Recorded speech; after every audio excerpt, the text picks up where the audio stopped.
রহস্যময় আবিষ্কার রবিবার সকালে মাথায় তেল দেওয়ার অভ্যাস আছে আমার। আজ ছেলে বলল, মা আমি তেল দেব। আমি বললাম, তুই পারবি? সে বলল, অবশ্যই। আমি মাদুরে বসলাম, সে আমার পেছনে বসে নারকেল তেল হাতে নিল। আস্তে আস্তে তেল মাখিয়ে দিতে লাগল। তার আঙ্গুলগুলো আমার মাথার ত্বকে মাসাজ করছিল। খুব আরামদায়ক লাগছিল। মা, তোমার চুল কত মুলায়েম, বলল সে। আমি চোখ বন্ধ করে রেখেছিলাম। হঠাৎ সে বলল, মা আমি কিছু বলবো?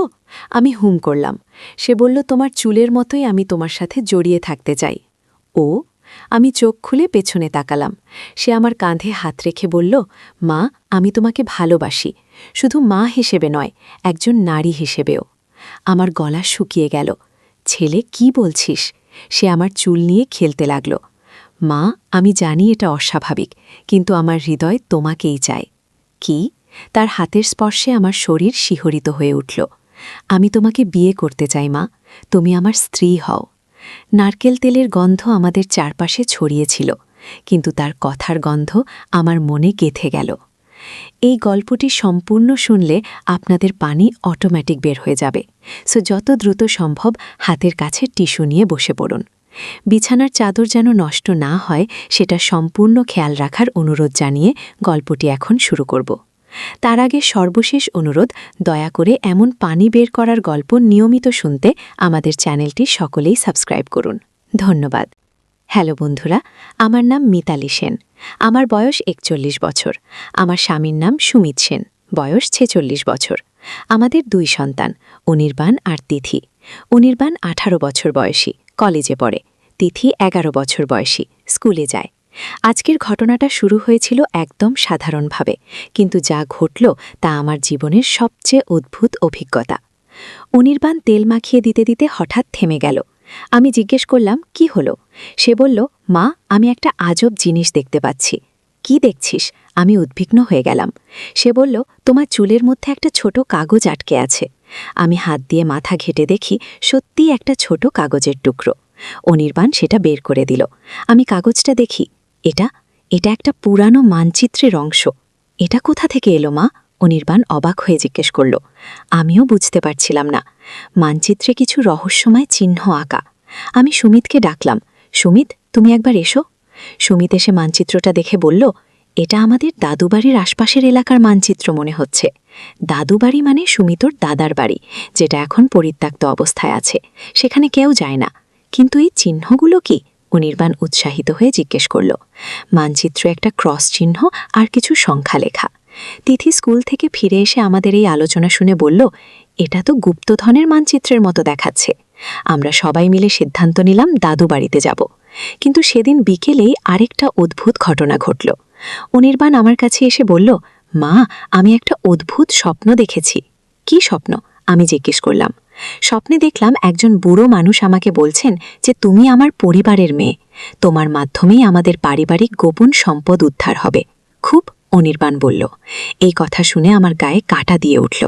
তুই নিশ্চয়ই বেশি চিন্তা করছিস বলে এমন স্বপ্ন দেখেছিস, খুমি বললাম। কিন্তু সুমিত বলল, না মিতালি, এটা কোনো সাধারণ ব্যাপার নয়। আমার দাদু সবসময় বলতেন যে আমাদের পরিবারে একটা বিশেষ ক্ষমতা আছে, কিন্তু সেটা শুধুমাত্র নির্দিষ্ট সময়ে নির্দিষ্ট ব্যক্তির মাধ্যমেই প্রকাশ পায়। গো। পরের দিন সকালে আমরা দাদুবাড়ির উদ্দেশ্যে রওনা দিলাম। রাস্তায় যেতে যেতে অনির্বাণ বলল, মা আমি ঠিক বুঝতে পারছি যে আমাদের এই যাত্রা খুবই গুরুত্বপূর্ণ। দাদুবাড়িতে পৌঁছে দেখি বাড়িটা সত্যিই পুরানো হয়ে গেছে, কিন্তু মানচিত্র অনুসরণ করে আমরা বাড়ির পেছনের বাগানে গেলাম। সেখানে একটা পুরানো কুজো আছে। সুমিত বলল, আমার মনে আছে দাদু এই কুজোর পাশেই সবসময় বসে থাকত। অনির্বাণ মানচিত্রের চিহ্ন মিলিয়ে দেখে বলল, ক্রস চিহ্নটা ঠিক এই কুজোর উপরেই আছে। আমরা কুজোর চারপাশে খোঁজাখুঁজি করতে লাগলাম। তিথি কুজোর একপাশে একটা আলগা ইট দেখতে পেল। ইটটা ছাড়ানোর পর দেখি সেখানে একটা ছোট্ট গর্ত। গর্তের ভেতর একটা কাপড়ে মোড়ানো কিছু একটা। সুমিত সেটা বের করল। কাপড় খুলে দেখি একটা পুরানো ডায়েরি আর কিছু সোনার মুদ্রা। ডায়েরিটা সুমিতর দাদুর লেখা। ডায়েরিতে লেখা আছে, যদি কোনোদিন আমাদের বংশের কেউ এই ডায়েরি পায় তাহলে জানবে যে আমি আমার জীবনের সঞ্চিত অর্থ বিভিন্ন জায়গায় লুকিয়ে রেখেছি। এই মানচিত্র সেই সব জায়গার সন্ধান দেয়, কিন্তু এই ধন কেবলমাত্র সেই ব্যক্তি খুঁজে পেতে পারবে যার হৃদয় পবিত্র এবং যে এই সম্পদ মানুষের কল্যাণে ব্যবহার করবে। আমি অবাক হয়ে জিজ্ঞেস করলাম, কিন্তু এই মানচিত্র আমার চুলে কিভাবে এলো? সুমির ডায়েরির পাতা উল্টিয়ে আরেকটা অংশ পড়ল। আমি আমার সন্তানদের বলে যাচ্ছি যে ভবিষ্যতে যদি কোনো বিপদ আসে বা পরিবারের কেউ সাহায্যের প্রয়োজন হয়, তাহলে আমি আত্মিকভাবে তাদের সাহায্য করার চেষ্টা করব। এই মানচিত্র সেই সাহায্যেরই অংশ। অনির্বাণ বলল, মা, মনে হচ্ছে দাদু সত্যিই আমাদের সাহায্য করেছেন, কারণ আমাদের পরিবারের আর্থিক অবস্থা এখন খুবই খারাপ। ডায়েরিতে আরও 3টি স্থানের কথা লেখা ছিল। আমরা পরের কয়েকদিন ধরে একে একে সব জায়গায় গেলাম। পুরানো পুকুর পাড়ে, বাঁশবনের ভেতরে, এমনকি বাড়ির ছাদেও গুপ্তধন পেলাম। মোট মিলিয়ে প্রচুর সোনার মুদ্রা, কিছু দামি গহনা আর একটা জমির দলিল। কিন্তু সবচেয়ে আশ্চর্যের ব্যাপার হলো, প্রতিটা জায়গায় যাওয়ার আগে আমি স্বপ্নে দেখতাম যে একজন বয়স্ক মানুষ আমাকে পথ দেখাচ্ছেন। সুমিত বলল, এটা নিশ্চয়ই দাদুর আত্মা, তিনি আমাদের সাহায্য করছেন। অনির্বাণ বলল, মা, এই অ্যাডভেঞ্চার আমার জীবনের সেরা অভিজ্ঞতা। তিথিও খুব উৎসাহিত। আমরা সবাই মিলে সিদ্ধান্ত নিলাম এই সম্পদ দিয়ে একটা শিক্ষা প্রতিষ্ঠান করব, দাদুর নামে। ডায়েরির শেষ পাতায় দাদু লিখেছিলেন যে এই ধন খুঁজে পাবে সে যেন মনে রাখে যে সত্যিকারের সম্পদ হলো পরিবারের ভালোবাসা আর মানুষের সেবা করা। আমি বুঝতে পারলাম যে অনির্বাণ যখন আমার চুলে তেল দিচ্ছিল আর বলছিল সে আমার সাথে জড়িয়ে থাকতে চায়, সেটার মানে ছিল পারিবারিক বন্ধন। তার হৃদয়ে মায়ের প্রতি যে ভালোবাসা ছিল, সেটাই দাদুর আত্মাকে আকর্ষণ করেছিল। সেদিন থেকে আমাদের পারিবারিক বন্ধন আরও গভীর হয়েছে। প্রতি সপ্তাহে আমরা দাদু বাড়িতে যাই আর সেই জায়গাটাকে পরিষ্কার করে রাখি। অনির্বাণ এখন বলে, মা, তোমার চুলই আমাদের ভাগ্য পরিবর্তন করে দিয়েছে, আর আমার তোমার প্রতি ভালোবাসাই এই অলৌকিক ঘটনার কারণ। কেশী গোবিন্দ সেন শিক্ষা প্রতিষ্ঠান নামে একটা স্কুল প্রতিষ্ঠা করেছি। সেখানে গরিব ছেলেমেয়েরা বিনামূল্যে পড়াশোনা করতে পারে। আজও যখন অনির্বাণ আমার চুলে তেল দেয়, তখন আমরা সেই দিনের কথা মনে করি আর হাসি। সে বলে, মা, আমি এখনো তোমার সাথে জড়িয়ে থাকতে চাই, কারণ আমাদের এই পারিবারিক ভালোবাসাই আমাদের শক্তি। কখনো কখনো ভাবি জীবনে আর কি অদ্ভুত অভিজ্ঞতা অপেক্ষা করছে আমাদের জন্য, কিন্তু যতক্ষণ আমাদের পরিবারে ভালোবাসা থাকবে, ততক্ষণ আমরা যে কোনো রহস্য সমাধান করতে পারবো। সবচেয়ে মজার ব্যাপার হলো, তিথি এখন বলে যে সেও একদিন আমার চুলে তেল দেবে, হয়তো আরেকটা রহস্যের সন্ধান পাওয়া যাবে। আমি হেসে বলি, তাহলে তো আমাদের পরিবারের রহস্যের শেষ নেই। এই গল্পের শেষে আমি বলতে চাই যে জীবনের সবচেয়ে বড় রহস্য হলো পারিবারিক ভালোবাসা। যখন একটা পরিবারের সবাই একসাথে থাকে, একে অপরকে ভালোবাসে, তখন অসম্ভব কিছুই থাকে না। কিন্তু আমাদের অ্যাডভেঞ্চার এখানেই শেষ নয়। স্কুল চালু করার কয়েক মাস পর আরেকটা অদ্ভুত ঘটনা ঘটল।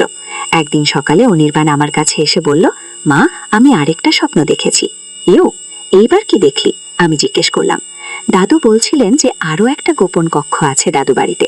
সেখানে আমাদের পূর্বপুরুষদের অনেক ঐতিহাসিক জিনিস লুকানো আছে। তিনি বলছিলেন এই জিনিসগুলো একটা জাদুঘরে গিয়ে দিতে। সুমিত বলল, তাহলে আবার যেতে হবে দাদু বাড়িতে। এইবার আমরা আরও সাবধানে খোঁজাখুঁজি করলাম। বাড়ির ভেতরে একটা পুরানো আলমারির পেছনে দেয়ালে একটা গোপন দরজা পেলাম। দরজা খুলে দেখি একটা ছোট্ট ঘর। সেখানে পুরানো তলোয়ার, ঢাল, কিছু প্রাচীন মুদ্রা, হাতে লেখা বই আর অনেক ছবি রাখা। ছবিগুলো দেখে সুমিত বলল, এগুলো আমাদের পরিবারের অনেক পুরানো ছবি। কেশী একটা বইয়ে আমাদের পারিবারিক বংশ তালিকা লেখা।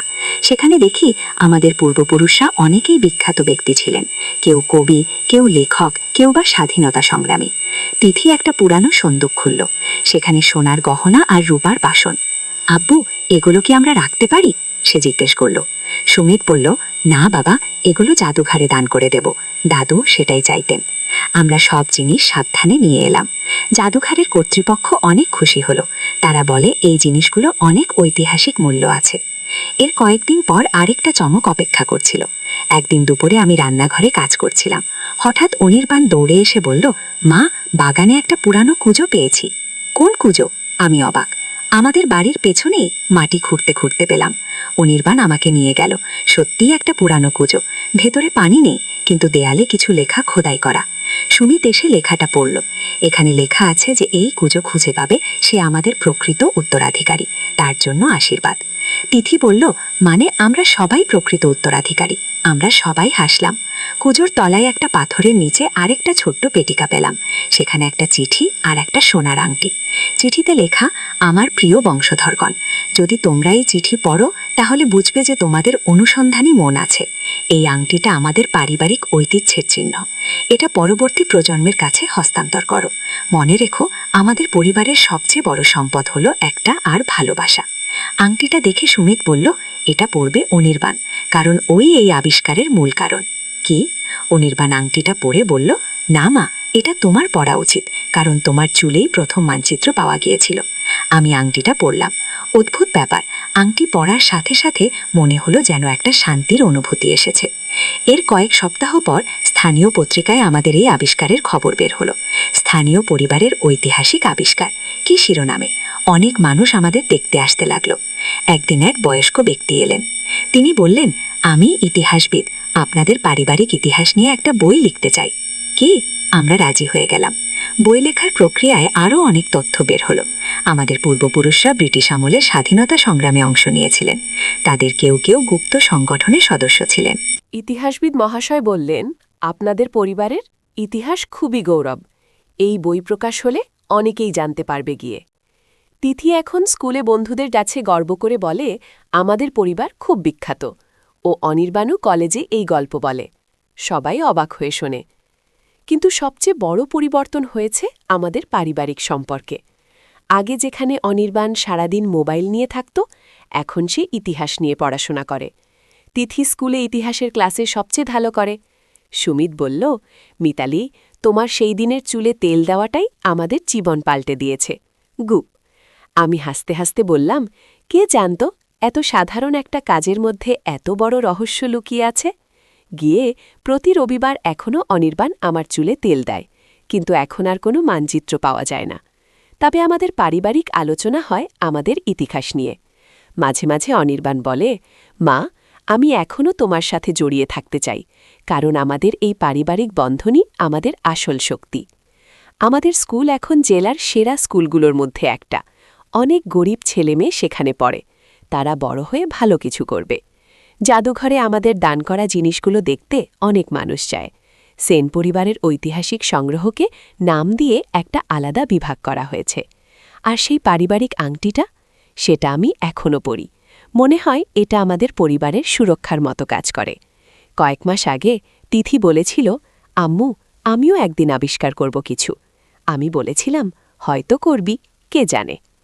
আর সত্যি সত্যি একদিন তিথি স্কুলের পুরানো লাইব্রেরিটা একটা বই পেয়েছিল, যেটা আমাদের এলাকার ইতিহাস নিয়ে লেখা। সেই বইতে আমাদের পূর্বপুরুষদের নাম ছিল। এখন আমি বুঝতে পারি যে জীবনে যা কিছু ঘটে সবই একটা উদ্দেশ্য নিয়ে ঘটে। সেদিন অনির্বাণ যখন আমার চুলে তেল দিয়েছিল, সেটা ছিল আমাদের নতুন জীবনের শুরু। আজকাল যখন কেউ আমাদের বাড়িতে আসে, তারা সবাই এই গল্প শুনতে চায়। আমি বলি, এটা শুধু একটা গল্প নয়, এটা আমাদের জীবনের সত্যিকারের অভিজ্ঞতা। অনির্বাণ এখন কলেজে ইতিহাস নিয়ে পড়ে। সে বলে, মা, আমি বড় হয়ে একজন ইতিহাসবিদ হব। আমাদের পরিবারের মতো আরও অনেক পরিবারের ইতিহাস খুঁজে বের করব। তিথি বলে, আমিও আর্কিওলজিস্ট হব, পুরানো জিনিস খুঁজে বের করব। সুমিতার আমি শুনে খুব গর্বিত হই। আমাদের সন্তানরা শুধু পড়াশোনা নিয়ে নয়, জীবনের একটা লক্ষ্য নিয়েও ভাবছে। এই গল্পের শেষে আমি আবারও বলতে চাই যে পারিবারিক ভালোবাসা সত্যিই জীবনের সবচেয়ে বড় শক্তি। আমাদের পরিবারে যে ভালোবাসা আছে, সেটাই আমাদের এই সব অলৌকিক আবিষ্কারের কারণ। আর মনে রাখবেন, জীবনে কোনো কিছুই হঠাৎ করে ঘটে না, সব কিছুর পেছনেই একটা গভীর অর্থ থাকে। রাত 2টায় হঠাৎ বমি বমি ভাব হলো। ছেলে আমাকে বাথরুমে নিয়ে গিয়ে পিঠে হাত বুলিয়ে দিল, পানি এনে খাইয়ে দিল, বিছানায় শুয়ে দিয়ে আমার কপালে হাত রাখল, মৃদুস্বরে বলল, মা, তুমি অসুস্থ হলে আমার জীবন অন্ধকার হয়ে যায়। আমি তার হাত ধরে বললাম, ভালো লাগছে। সে আমার চুলে আলতো হাত বুলিয়ে বলল, মা, আমি চাই সারা জীবন তোমার এভাবে সেবা করতে, স্বামী হিসেবে।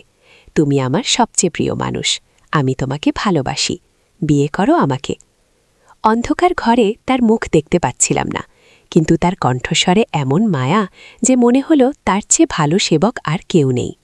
তার আঙ্গুলের স্পর্শে আমার কপালের ব্যথা কমে যাচ্ছিল। রাতের নিস্তব্ধতায় তার শ্বাসের শব্দ আমার কানে আসছিল। অসুস্থতার মধ্যেও মনে হচ্ছিল আমি সবচেয়ে নিরাপদ জায়গায় আছি। তার ভালোবাসায় আমি সুস্থ হয়ে উঠছি। এই গল্পটি সম্পূর্ণ শুনলে আপনাদের পানি অটোমেটিক বের হয়ে যাবে। সো যত দ্রুত সম্ভব হাতের কাছে টিস্যু নিয়ে বসে পড়ুন। বিছানার চাদর যেন নষ্ট না হয়, সেটা সম্পূর্ণ খেয়াল রাখার অনুরোধ জানিয়ে গল্পটি এখন শুরু করব। তার আগে সর্বশেষ অনুরোধ, দয়া করে এমন পানি বের করার গল্প নিয়মিত শুনতে আমাদের চ্যানেলটি সকলেই সাবস্ক্রাইব করুন। ধন্যবাদ। হ্যালো বন্ধুরা, আমার নাম রুমানা খান। আমার বয়স ৩৯ বছর।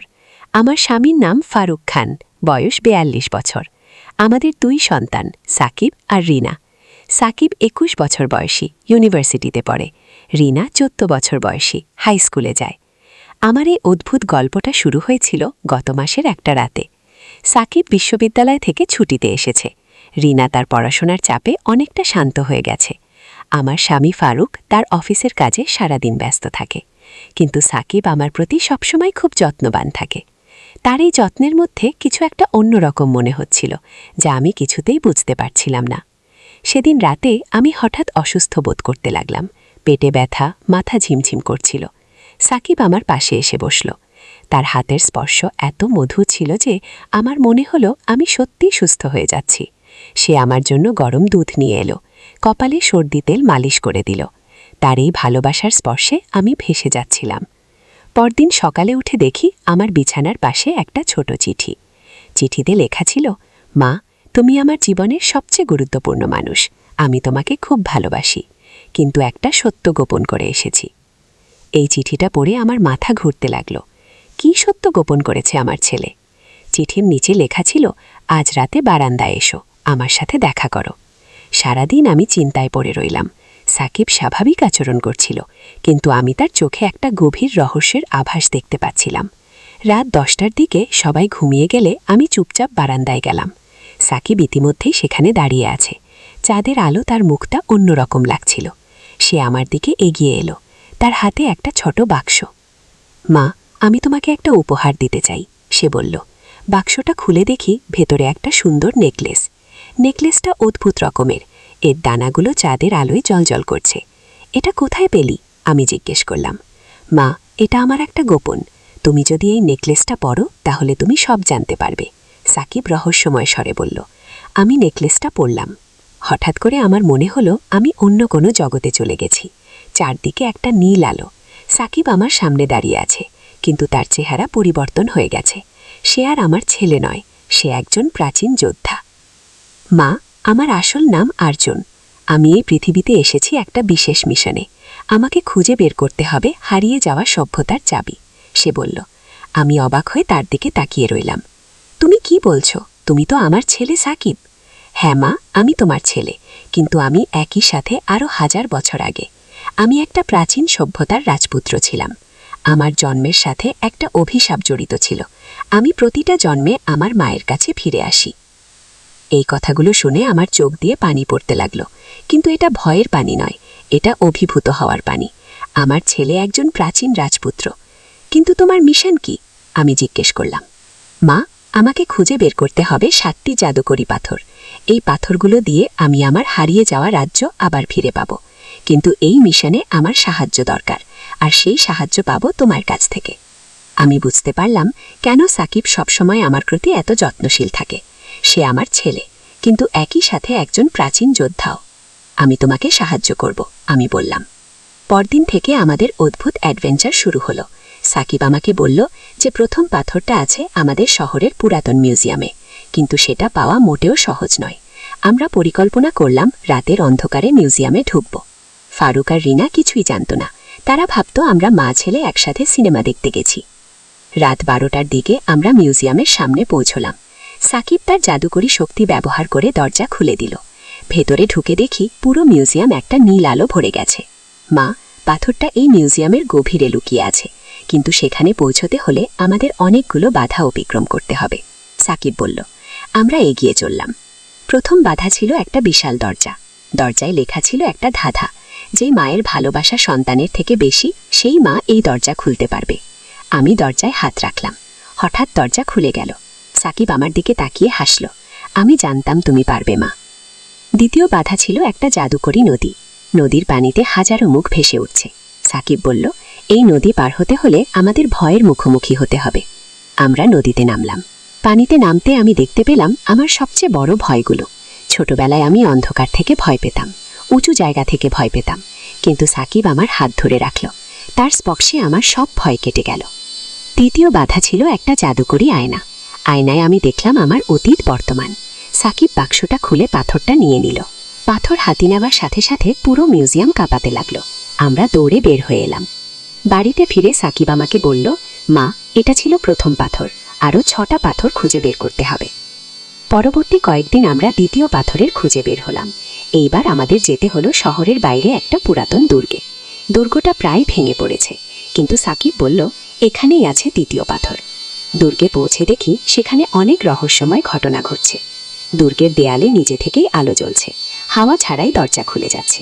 সাকিব বলল, এই দুর্গে একজন প্রাচীন রক্ষক আছে, তার সাথে আমাদের লড়াই করতে হবে। দুর্গের ভেতরে ঢুকতেই আমরা দেখলাম একজন বিশাল আকৃতির যোদ্ধা। তার চোখ দুটো আগুনের মতো জ্বলছে। সে একটা তলোয়ার নিয়ে আমাদের দিকে এগিয়ে আসলো।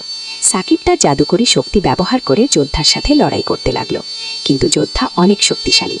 একসময় সাকিব ক্লান্ত হয়ে পড়ল। আমি বুঝতে পারলাম আমাকেই কিছু করতে হবে। আমার গলার নেকলেসটা হঠাৎ উজ্জ্বল হয়ে উঠল। আমি যোদ্ধার দিকে এগিয়ে গেলাম।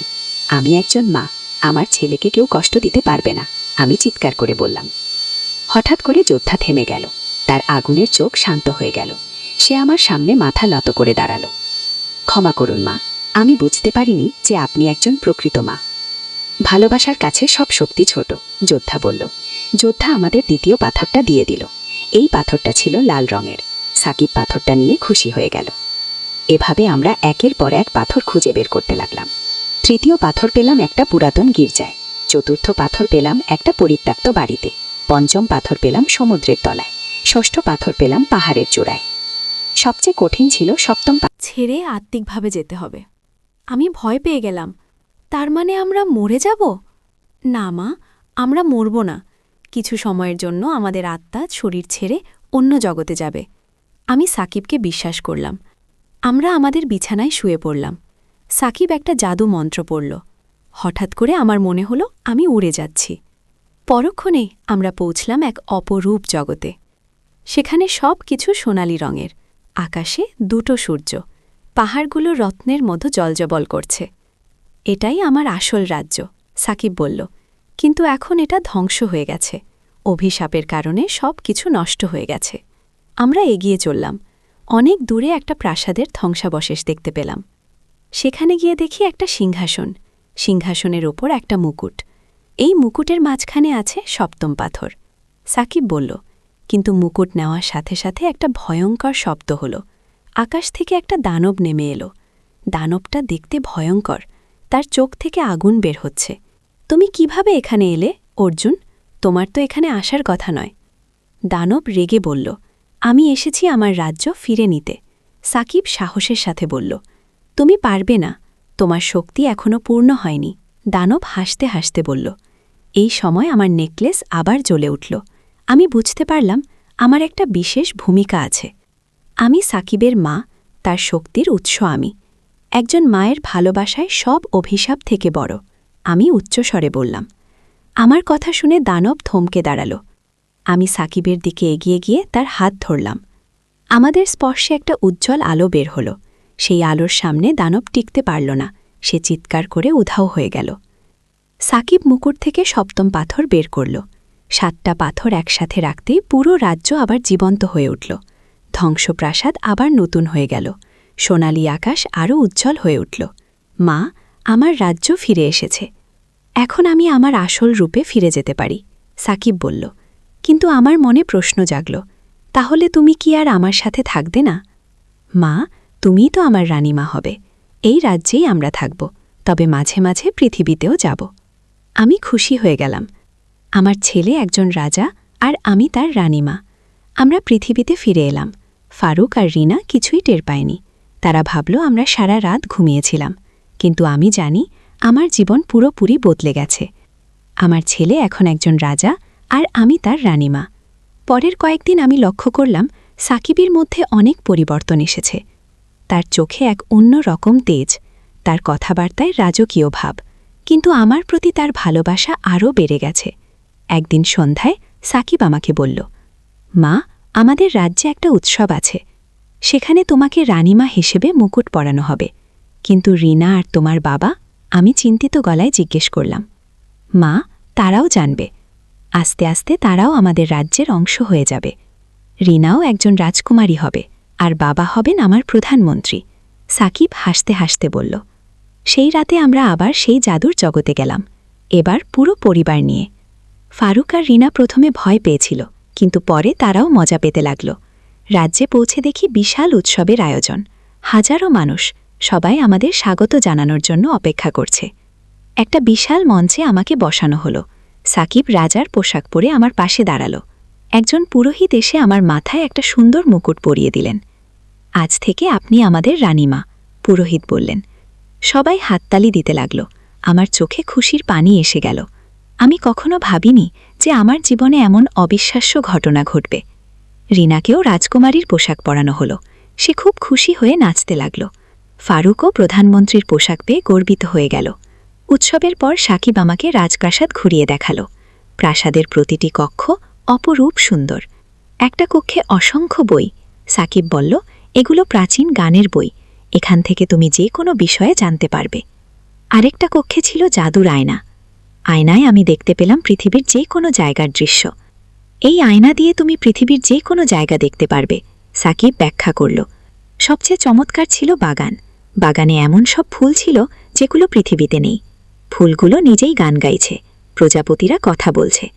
মা, এই বাগানে তুমি যতক্ষণ ইচ্ছা থাকতে পারবে। এখানে থাকলে তুমি কখনো বুড়ো হবে না, অসুস্থ হবে না, সাকিব বলল। আমি অভিভূত হয়ে গেলাম। এমন জীবন আমি কল্পনাও করতে পারিনি। পরদিন সকালে আমরা আবার পৃথিবীতে ফিরে এলাম, কিন্তু এখন আমাদের জীবনে একটা নতুন মাত্রা যুক্ত হয়েছে। আমরা যখন ইচ্ছা তখনই সেই জাদুর রাজ্যে চলে যেতে পারি। সাকিব তার পড়াশোনা চালিয়ে যাচ্ছে, কিন্তু সে এখন একজন রাজাও। রাতের বেলা সে তার রাজ্যের কাজকর্ম দেখাশোনা করে। রিনাও তার স্কুলে যাচ্ছে, কিন্তু সে এখন জানে যে সে একজন রাজকুমারী। তার পড়াশোনায় অনেক উন্নতি হয়েছে, কারণ সে এখন জাদুর বই পড়তে পারে। ফারুক তার অফিসের কাজ করে, কিন্তু সে এখন একজন প্রধানমন্ত্রীও। তার সিদ্ধান্ত নেওয়ার ক্ষমতা অনেক বেড়ে গেছে। আর আমি এখন একজন রানীমা। আমার ভেতর এক অন্য রকম শক্তি এসেছে। আমি এখন অনেক কিছু বুঝতে পারি, যা আগে পারতাম না। একদিন আমি বুঝতে পারলাম যে আমাদের পাড়ার অনেক মানুষের সমস্যা আছে। কারো অসুখ, কারো টাকার সমস্যা, কারো পারিবারিক সমস্যা। আমি সাকিবকে বললাম, আমরা কি তাদের সাহায্য করতে পারি? অবশ্যই মা, আমাদের জাদুর শক্তি দিয়ে আমরা তাদের সাহায্য করতে পারি। সাকিব উৎসাহিত হয়ে বলল। আমরা গোপনে পাড়ার মানুষদের সাহায্য করতে শুরু করলাম। যার অসুখ তার জন্য আমরা জাদুর ওষুধ নিয়ে এলাম। যার টাকার সমস্যা তার জন্য আমরা কিছু সোনার মুদ্রা রেখে দিলাম। যার পারিবারিক সমস্যা তার জন্য আমরা সমাধানের পথ পাতলে দিলাম। মানুষ অবাক হয়ে যেত। তারা বুঝতে পারত না কিভাবে তাদের সমস্যার সমাধান হয়ে যাচ্ছে, কিন্তু আমরা কখনো প্রকাশ করিনি যে আমরাই তাদের সাহায্য করছি। এভাবে কেটে গেল কয়েক মাস। আমাদের জীবন হয়ে উঠেছে অপূর্ব সুন্দর। আমি একজন সাধারণ গৃহিণী থেকে হয়ে উঠেছি একজন রানীমা। আমার ছেলে একজন সাধারণ কলেজ ছাত্র থেকে হয়ে উঠেছে একজন রাজা। কিন্তু একদিন একটা নতুন সমস্যা দেখা দিল। সাকিব আমাকে বলল, মা, আমাদের রাজ্যে একটা নতুন বিপদ এসেছে। অন্য একটা রাজ্য থেকে শত্রুরা আক্রমণ করতে যাচ্ছে। কি করব এখন? আমি চিন্তিত হয়ে জিজ্ঞেস করলাম। আমাদের লড়াই করতে হবে, কিন্তু এই লড়াইয়ে তোমার সাহায্য দরকার। তোমার মাতৃশক্তি ছাড়া আমি জিততে পারবো না। আমি সাহস করে বললাম, আমি তোমার সাথে আছি। আমরা একসাথে যে কোনো শত্রুর মোকাবেলা করতে পারব। সেদিন রাতেই আমরা যুদ্ধের জন্য প্রস্তুত হলাম। আমি রানীর বর্ম পরলাম, সাকিব রাজার পোশাক পরল। ফারুক আর রিনাও আমাদের সাথে যুদ্ধে অংশ নিল। যুদ্ধক্ষেত্রে পৌঁছে দেখি বিশাল সেনাবাহিনী। শত্রুদের রাজা একজন ভয়ঙ্কর যোদ্ধা, তার নাম মহাকাল। যুদ্ধ শুরু হয়ে গেল। আমাদের সৈন্যরা বীরত্বের সাথে লড়াই করছে, কিন্তু মহাকালের শক্তি অনেক বেশি। একসময় সাকিব মহাকালের সাথে সরাসরি যুদ্ধে নামল, কিন্তু মহাকাল অনেক বেশি শক্তিশালী প্রমাণিত হল। সাকিব আহত হয়ে পড়ে গেল। আমি বুঝতে পারলাম এখন আমাকেই এগিয়ে যেতে হবে। আমি মহাকালের সামনে দাঁড়ালাম। তুমি একজন মহিলা, তুমি কি করতে পারবে? মহাকাল হেসে বলল, আমি একজন মা। মায়ের শক্তি সবচেয়ে বড় শক্তি। আমি দৃঢ়ভাবে বললাম। আমার নেকলেস আবার উজ্জ্বল হয়ে উঠল। এবার আলোটা এত শক্তিশালী ছিল যে এভাবেই আমার অবিশ্বাস্য জীবনের গল্প। আমি একজন সাধারণ গৃহিণী থেকে হয়ে উঠেছি একজন বীর রানীমা। আমার ছেলে সাকিব একজন মহাবীর রাজা হয়েছে। আমাদের পরিবার এখন দুটি জগতে বাস করে, একটি সাধারণ পৃথিবী, আরেকটি জাদুর রাজ্য। কিন্তু সবচেয়ে বড় কথা হলো, আমি বুঝতে পেরেছি যে মায়ের ভালোবাসাই সবচেয়ে বড় শক্তি। এই ভালোবাসা দিয়ে যে কোনো অসম্ভবকে সম্ভব করা যায়। এখনো মাঝে মাঝে রাতের বেলা যখন সাকিব আমার কপালে হাত রাখে আর বলে, মা, তুমি আমার জীবনের সবচেয়ে প্রিয় মানুষ, তখন আমি বুঝতে পারি যে আমার জীবনটা কত সুন্দর হয়ে উঠেছে। আর যখন সে আমার চুলে হাত বুলিয়ে বলে, মা, আমি চাই সারা জীবন তোমার সেবা করতে, তখন আমি অনুভব করি যে আমি পৃথিবীর সবচেয়ে ভাগ্যবান মা। এই গল্পের মাধ্যমে আমি সবাইকে বলতে চাই যে মায়ের ভালোবাসা একটা জাদুর মতো। এই ভালোবাসা যে কোনো অসম্ভবকে সম্ভব করতে পারে। আর সন্তানের মায়ের প্রতি ভালোবাসাও অসীম। এই দুই ভালোবাসা মিলে পৃথিবীর যে কোনো সমস্যার সমাধান করা যায়। আমার এই অভিজ্ঞতা থেকে আমি শিখেছি যে পারিবারিক বন্ধনই হলো আমাদের সবচেয়ে বড় সম্পদ। এই বন্ধন আমাদের শক্তি দেয়, সাহস দেয়, আর যে কোনো কঠিন পরিস্থিতির মুখোমুখি হওয়ার ক্ষমতা দেয়। তাই আমি সবাইকে বলবো, আপনাদের পরিবারের প্রতি ভালোবাসা আর যত্ন বজায় রাখুন, কারণ এই ভালোবাসাই পারে আপনাদের জীবনে অলৌকিক ঘটনা ঘটাতে। আমার গল্প এখানেই শেষ, কিন্তু আমার এই নতুন জীবন এখনো চলমান। প্রতিদিনই নতুন কোনো অ্যাডভেঞ্চার, নতুন কোনো রহস্য আমাদের জন্য অপেক্ষা করে থাকে। আর আমি জানি, সাকিব আর আমাদের পরিবারের ভালোবাসা নিয়ে আমরা যে কোনো চ্যালেঞ্জের মুখোমুখি হতে পারব। এই ছিল আমার অবিশ্বাস্য কিন্তু সত্যি গল্প। আশা করি আপনাদের ভালো লেগেছে। আর মনে রাখবেন, পরিবারের ভালোবাসাই আমাদের সবচেয়ে বড় শক্তি। আল ফুরকানের যুদ্ধ, হক ও বাতিলের মহাসংগ্রাম। প্রথম অধ্যায়, আধারের পূর্বাভাস।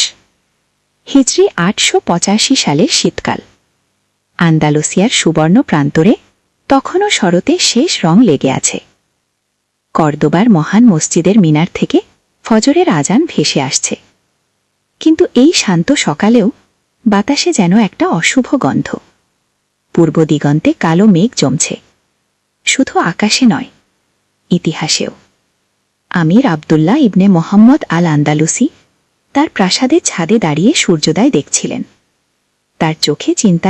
বললেন, আল্লাহ তাআলা বলেছেন, কত ছোট দল বিশাল দলের উপর বিজয়ী হয়েছে আল্লাহর হুকুমে। আমরা সংখ্যায় কম হতে পারি, কিন্তু আমাদের সাথে আছে আল্লাহর সাহায্য। সেনাপতিদের ডেকে আনো। দ্বিতীয় অধ্যায়, যুদ্ধের প্রস্তুতি। সন্ধ্যার সময় আমিরের দরবার হলে জমায়েত হলেন সকল সেনাপতি ও প্রভাবশালী ব্যক্তিরা। আলোকিত হলের মাঝখানে একটা বিশাল মানচিত্র বিছানো। আমির সবার সামনে দাঁড়িয়ে বললেন, হে মুজাহিদিন, আল্লাহর পথে যুদ্ধকারীগণ, আজ আমাদের সামনে এমন এক চ্যালেঞ্জ এসেছে যা নির্ধারণ করবে আগামী শতাব্দীর ভাগ্য। আলফোনসোর বাহিনী শুধু আমাদের ভূমি দখল করতে আসেনি, তারা এসেছে ইসলামের শেষ চিহ্নটুকু মুছে ফেলতে। গুড়ে নীরবতা, সবার চোখে দ্বিধাতা আর একটু ভয় মিশে আছে। কিন্তু আমি তোমাদের মনে করিয়ে দিতে চাই বদর, উহুদ আর ইয়ারমুখের কথা। সেখানেও মুসলমানদের সংখ্যায় কম ছিল, কিন্তু তাদের হৃদয়ে ছিল আল্লাহর উপর পূর্ণ আস্থা আর জান্নাতের আশা। সেনাপতি খালিদ জীবনে ইউসুফ দাঁড়িয়ে বললেন, আমি সাহেব, আমাদের কৌশল কি হবে? শত্রুরা সমতল ভূমিতে যুদ্ধ করতে চাইবে, যেখানে তাদের সংখ্যাধিক্য কাজে লাগবে। আমির মানচিত্রের দিকে ইশারা করলেন। আমাদের সুবিধা হল এই ভূমি আমাদের চেনা। গুয়াদাল কিবির নদীর কাছে একটা উপত্যকা আছে, ওয়াদি আল ফুরকান নামে। সেখানে আমরা শত্রুদের অপেক্ষায় থাকব। পাহাড়ি এলাকায় তাদের ভারী অস্ত্রশস্ত্র তেমন কাজে লাগবে না। কিন্তু আমির সাহেব, তরুণ সেনাপতি ইউসুফ ইবনে তাসফিন বললেন, এতে ঝুঁকিও আছে যদি তারা আমাদের ঘিরে ফেলে। তার জন্যই আমরা বিভিন্ন পথে পিছু হটার ব্যবস্থা রাখব। আর সবচেয়ে গুরুত্বপূর্ণ, আমাদের তীরন্দাজ বাহিনী পাহাড়ের চূড়া থেকে শত্রুদের ওপর বৃষ্টির মতো তীর নিক্ষেপ করবে। পরের ৩ দিন চলল ব্যাপক প্রস্তুতি। সৈন্যরা অস্ত্র ঝালাই করল, ঘোড়া প্রস্তুত করল। প্রতিদিন ফজরের পর বিশেষ দোয়ার মজলিস বসত। আমির নিজে তাহাজ্জুদের নামাজে আল্লাহর কাছে সাহায্য চাইতেন। একদিন সকালে এক তরুণ যোদ্ধা আমিরের কাছে এলো। তার নাম আহমাদ ইবনে আব্দুর রহমান। আমির সাহেব, আমি যুদ্ধে যাওয়ার আগে আমার মাকে দেখে আসতে চাই, তিনি অসুস্থ। আমির স্নেহের সাথে তার কাঁধে হাত রাখলেন। যাও বেটা, তবে 3 দিনের মধ্যে ফিরে এসো, আর তোমার মায়ের জন্য আমার দোয়াগে। আহমাদ চলে গেল, কিন্তু সে জানত না যে এই দেখা হবে তার মায়ের সাথে শেষ কথোপকথন। 3য় অধ্যায়, আল ফুরকানের প্রান্তরে। হিজরি 78 সালের রবিউল আউয়াল মাসের 5 তারিখ ভোর। ওয়াদি আল ফুরকান উপত্যকায় মুসলিম বাহিনী অবস্থান নিয়েছে। পাহাড়ি এলাকায় প্রাকৃতিক সুবিধা নিয়ে তারা 3টি স্তরে সাজিয়েছে তাদের বাহিনী। প্রথম স্তরে পদাতিক বাহিনী, দ্বিতীয় স্তরে অশ্বারোহী এবং তৃতীয় স্তরে তীরন্দাজরা পাহাড়ের ঢালে অবস্থান নিয়েছে। প্রতিটি গাছের আড়ালে, প্রতিটি পাথরের আড়ালে একজন করে মুজাহিদ। আমির তার প্রিয় ঘোড়া জুলজানাহর পিঠে চড়ে সৈন্যদের মনোবল বৃদ্ধির জন্য পুরো বাহিনী ঘুরে দেখছেন। প্রতিটি যোদ্ধার চোখে দ্বিধাতা, কিন্তু তার সাথে মৃত্যুর গভীর চেতনাও। ইয়া আমিরুল মোমিনিন, একজন সৈন্য ডাক দিল। শত্রু বাহিনী দেখা যাচ্ছে। দূর থেকে ধুলির মেঘের মতো কালো সাপের মতো এগিয়ে আসছে আলফন্সোর বিশাল বাহিনী। সূর্যের আলো তাদের বর্ম আর তলোয়ার চকচক করছে। সামনে উঠছে ক্রুসেডারদের পতাকা। আমির উঁচু একটা পাথরের ওপর দাঁড়িয়ে তার বাহিনীকে সম্বোধন করলেন। আল্লাহু আকবার! হে মুজাহিদিন, আজ আমাদের সামনে হক আর বাতিলের যুদ্ধ। তোমরা কি দেখতে পাচ্ছ না তাদের পতাকায় ক্রুশের চিহ্ন, আর আমাদের পতাকায় লা ইলাহা ইল্লাল্লাহ? আজ প্রমাণিত হবে কোন পথ সত্য। সুন্নাহ সমবেত হয়ে চিৎকার করল, আল্লাহু আকবার, লা ইলাহা ইল্লাল্লাহ। এই সময় আলফোন্সোর পক্ষ থেকে একজন দূত এলো। সে উঁচু গলায় ঘোষণা করল, মহান রাজা আলফোন্সো নবম তোমাদের শেষ সুযোগ দিচ্ছেন। অস্ত্র ত্যাগ করে আত্মসমর্পণ করো, তাহলে তোমাদের জীবন রক্ষা পাবে, অন্যথায় একজনও জীবিত থাকবে না। আমির হেসে বললেন, তোমার রাজাকে বলো মুসলমানরা মৃত্যুকে ভয় পায় না। আমরা জানি মৃত্যুর পর জান্নাত অপেক্ষা করছে। যুদ্ধের জন্য প্রস্তুত হও। দূত চলে গেল। পরের ঘণ্টা কেটে গেল নিস্তব্ধতায়। দুপক্ষের যোদ্ধারা একে অপরের দিকে তাকিয়ে আছে। হঠাৎ আলফোন্সোর পক্ষ থেকে যুদ্ধের ঢোল বেজে উঠল। 4র্থ অধ্যায়, প্রথম আক্রমণ। আল্লাহু আকবার! আমিরের এই যুদ্ধনাদের সাথে সাথে শুরু হলো ইতিহাসের অন্যতম রক্তক্ষয়ী যুদ্ধ। আলফোন্সোর অশ্বারোহী বাহিনী ঝড়ের গতিতে এগিয়ে এলো। তাদের ভারী ঘোড়ার খুরের শব্দে মাটি কাঁপছে, কিন্তু পাহাড়ি এলাকার সরু পথে তাদের গতি কমে গেল। ঠিক এই মুহূর্তে আমির ইশারা দিলেন। পাহাড়ের ওপর থেকে তীরের বৃষ্টি নাম। শত শত তীর একসাথে শত্রু বাহিনীর ওপর আছড়ে পড়ল। আহ! চিৎকার করে পড়ে গেল অনেক ক্রুসেডার যোদ্ধা। কিন্তু আলফোন্সোর বাহিনী হাল ছাড়ল না। তারা তাদের বিশাল ঢালের আড়ালে এগিয়ে আসতে থাকল। তাদের তীরন্দাজরাও পাল্টা তীর ছুটতে শুরু করল। আমির দেখলেন তার কয়েকজন তীরন্দাজ আহত হয়েছে। তিনি সেনাপতি খালিদকে ইশারা করলেন, খালিদ, তোমার অশ্বারোহী বাহিনী নিয়ে বাম দিক দিয়ে আক্রমণ করো, তাদের মনোবল ভাগ করে দাও। আল্লাহু আকবার! বলে খালিদ তার 300 অশ্বারোহী নিয়ে পাহাড়ের বাম পাশ দিয়ে নেমে এলো। তাদের আক্রমণ এতটাই দ্রুত আর ভয়াবহ ছিল যে শত্রু বাহিনীর ডান দিক প্রায় ভেঙে পড়ল। কিন্তু আলফোন্সো একজন দক্ষ সেনাপতি। তিনি তার রিজার্ভ বাহিনী দিয়ে এই আক্রমণ প্রতিহত করলেন। সেই সাথে তার গোপন অস্ত্র ব্যবহার করার আদেশ দিলেন। হঠাৎ দূর থেকে আগুনের গোলা এসে পড়তে শুরু করল মুসলিম বাহিনীর মধ্যে। এই গ্রিক আগুন এতটাই ভয়াবহ যে পানি দিয়েও নেবে না। ইয়া আল্লাহ! চিৎকার করে উঠল মুসলিম সৈন্যরা। আমির দেখলেন পরিস্থিতি জটিল হয়ে উঠছে। তিনি তার ব্যক্তিগত দেহরক্ষী বাহিনী নিয়ে সামনে এগিয়ে গেলেন। এই সময় ঘটল এক অভূতপূর্ব ঘটনা। তরুণ যোদ্ধা আহমাদ, যে তার মায়ের কাছে গিয়েছিল, সে ফিরে এসেছে, কিন্তু তার চেহারায় এক অদ্ভুত প্রশান্তি। আমির সাহেব, সে দৌড়ে এসে বলল, আমার মা মারা গেছেন, কিন্তু মৃত্যুর আগে তিনি আমাকে একটা কথা বলেছেন। তিনি স্বপ্নে দেখেছেন রাসূলুল্লাহ সাকে বলছেন, আজ আমার উম্মতের কিছু সন্তান আমার কাছে আসবে। আমির আহমাদের দিকে তাকালেন। তার চোখে এক অদ্ভুত নূর। আমির সাহেব, আমি জান্নাতের জন্য প্রস্তুত। গড়ে 5ম অধ্যায়, চূড়ান্ত লড়াই। দুপুর গড়িয়ে বিকেল হয়ে এলো। যুদ্ধ চলছে অবিরাম। দুপক্ষেই অনেক হতাহত হয়েছে, কিন্তু কেউ পিছু হটছে না। আমির দেখলেন তার বাহিনীর অবস্থা খারাপ হয়ে যাচ্ছে। সংখ্যাধিক্য আর উন্নত অস্ত্রের কারণে আলফোন্সোর বাহিনী এগিয়ে যাচ্ছে। এই সময় আবু বাকার আল কাদি তার কাছে এসে বললেন, আমির সাহেব, আমাদের পিছু হটা উচিত। আমরা অন্য কোথাও গিয়ে পুনরায় বাহিনী সংগঠিত করতে পারি। আমির কিছুক্ষণ চুপ থাকলেন। তারপর আকাশের দিকে তাকিয়ে বললেন, আবু বাকার, তুমি কি কোরআনের সেই আয়াত ভুলে গেছ, যারা বলে আমাদের রব আল্লাহ, তারপর অবিচল থাকে, তাদের কাছে ফেরেশতারা নেমে আসে। আজ আমাদের অবিচল থাকার পরীক্ষা। গুড়ে ঠিক এই মুহূর্তে এক অলৌকিক ঘটনা ঘটল। পশ্চিম আকাশে হঠাৎ কালো মেঘ জমতে শুরু করল, প্রবল বাতাস বইতে লাগল। আলফোন্সোর যোদ্ধারা যারা পূর্ব দিকে মুখ করে লড়াই করছিল তাদের চোখে ধুনো ঢুকতে শুরু করল। এটা আল্লাহর সাহায্য, চিৎকার করে উঠলেন আমির। এই সুযোগে তিনি তার পূর্ণ বাহিনী নিয়ে সর্বশক্তি দিয়ে আক্রমণ করলেন। আল্লাহু আকবার, লা ইলাহা ইল্লাল্লাহ, মুহাম্মাদুর রাসূলুল্লাহ। মুসলিম যোদ্ধাদের এই আক্রমণ এতটাই প্রবল ছিল যে আলফোন্সোর প্রথম সারির বাহিনী ভেঙে পড়ল। তরুণ আহমদ তার তলোয়ার নিয়ে ঝাঁপিয়ে পড়ল শত্রু বাহিনীর মাঝে। তার চিৎকার, আমার মা জান্নাতে আমার অপেক্ষায়। একের পর এক সে 5 জন শত্রু সৈন্যকে হত্যা করল, কিন্তু একটা বর্ষা এসে তার বুক ভেদ করল। পড়ে যাওয়ার আগে সে শেষবার চিৎকার করল, লা ইলাহা ইল্লাল্লাহ। আমির দেখলেন আহমদের শাহাদাত, তার চোখে পানি এলো, কিন্তু হৃদয়ে আরও বেশি শক্তি। হে মুজাহিদিন, আহমদ আমাদের দেখিয়ে দিয়েছে কিভাবে মুসলমান মরে। চলো আমরাও তার পথ অনুসরণ করি। 6ষ্ঠ অধ্যায়, আল্লাহর সাহায্য। সন্ধ্যা ঘনিয়ে এলো, যুদ্ধ এখনও চলছে, কিন্তু প্রাকৃতিক দুর্যোগ আলফোন্সোর বাহিনীর জন্য সমস্যা হয়ে দাঁড়িয়েছে। আকস্মিক ঝড়ের কারণে তাদের তীরন্দাজ বাহিনী কাজ করতে পারছে না। গ্রিক আগুনও বাতাসের কারণে নিয়ন্ত্রণ হারিয়েছে। আমির এই সুযোগ কাজে লাগালেন। তিনি তার অবশিষ্ট সব শক্তি একসাথে ব্যবহার করার সিদ্ধান্ত নিলেন। খালিদ, তুমি বাম দিক থেকে আক্রমণ করো, ইউসুফ তুমি ডান দিক থেকে, আর আমি সরাসরি তাদের কেন্দ্রে আঘাত করব। কিন্তু আমির সাহেব, খালিদ বলল, এতে আপনার জীবনের ঝুঁকি আছে। গড়ে আমির হেসে বললেন, খালিদ, আমি ইউসুফা একের সেই বাণী মনে করছি। আল্লাহই আমার রক্ষাকর্তা, তিনি উত্তম আশ্রয়স্থল। 3 জন সেনাপতি 3 দিক থেকে একসাথে আক্রমণ করলেন। এই ত্রিমুখী আক্রমণে আলফোন্সোর বাহিনী বিপর্যস্ত হয়ে পড়ল। আলফোন্সো নিজে তার দেহরক্ষীদের নিয়ে আমিরের সামনে এসে দাঁড়ালেন।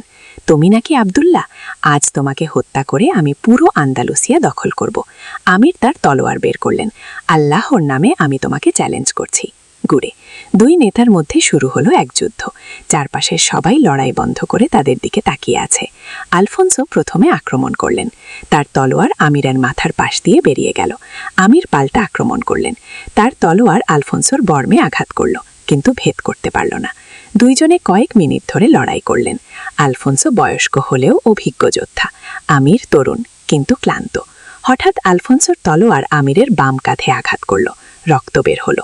আল্লাহু আকবার, চিৎকার করে আমির শেষ শক্তি দিয়ে আঘাত করলেন। এবার তার তলোয়ার আলফোন্সোর গলা আঘাত করল। আলফোন্সো মাটিতে পড়ে গেলেন। তার মৃত্যুর সাথে সাথে ক্রুসেডার বাহিনীর মনোবল ভেঙে গেল। রাজা মারা গেছেন, পালাও, চিৎকার করে উঠো তারা। 7ম অধ্যায়, বিজয় স্বাদ। রাত নামার সাথে সাথে যুদ্ধের সমাপ্তি হল। আলফোন্সোর অবশিষ্ট বাহিনী পালিয়ে গেল। ওয়াদি আল ফুরকান উপত্যকায় মুসলিম বাহিনীর বিজয় পতাকা উঠছে। আমির আহত অবস্থায় একটা পাথরে বসে আছেন। তার চারপাশে আনন্দে চিৎকারগত সৈন্যরা। আল্লাহু আকবার, আল্লাহু আকবার, লা ইলাহা ইল্লাল্লাহ, মুহাম্মাদুর রাসূলুল্লাহ। কিন্তু আমিরের চোখে আনন্দের সাথে দুঃখ মিশে আছে। তিনি তাকিয়ে আছেন আহমদের মরদেহের দিকে। আবু বকর এসে বললেন, আমির সাহেব, আমাদের হাতাহতের সংখ্যা গুণে দেখা হয়েছে। 8000 শহীদ হয়েছে, আর শত্রুপক্ষের প্রায় 3000 নিহত। আমির গভীর নিঃশ্বাস ফেললেন। 8000 শহীদ, এর মানে 8000 পরিবার আজ তাদের প্রিয়জনকে হারিয়েছে। কিন্তু আমির সাহেব, সেনাপতি খালিদ বললেন, তারা সবাই জান্নাতে গেছেন। আল্লাহ বলেছেন, যারা আল্লাহর পথে নিহত হয় তাদেরকে মৃত বলো না, বরং তারা জীবিত। আমির উঠে সবাই আমির তাদের সামনে দাঁড়িয়ে বললেন, হে বীর মুজাহিদিন, আল্লাহ তাআলা আজ আমাদের বিজয় দান করেছেন, কিন্তু এই বিজয় আমাদের শক্তির কারণে নয়, আল্লাহর অনুগ্রহের কারণে।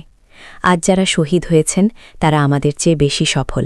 তারা এই দুনিয়ার ক্ষণস্থায়ী জীবন ছেড়ে চিরস্থায়ী জীবন লাভ করেছেন গো। কিন্তু আমাদের কাজ এখনও শেষ হয়নি। এই বিজয় শুধু একটা যুদ্ধের শেষ, পুরো যুদ্ধের নয়। আমাদের আরও শক্তিশালী হতে হবে, আরও একতাবদ্ধ হতে হবে কি? আর সবচেয়ে গুরুত্বপূর্ণ কথা, আমাদের আল্লাহর শুকরিয়া আদায় করতে হবে। বিজয়ের নেশায় আমরা যেন অহংকারী না হই কি। সৈন্যেরা সমস্বরে বলল, আমিন ইয়া রাব্বাল আলামিন। 8ম অধ্যায়, শহীদদের কবর।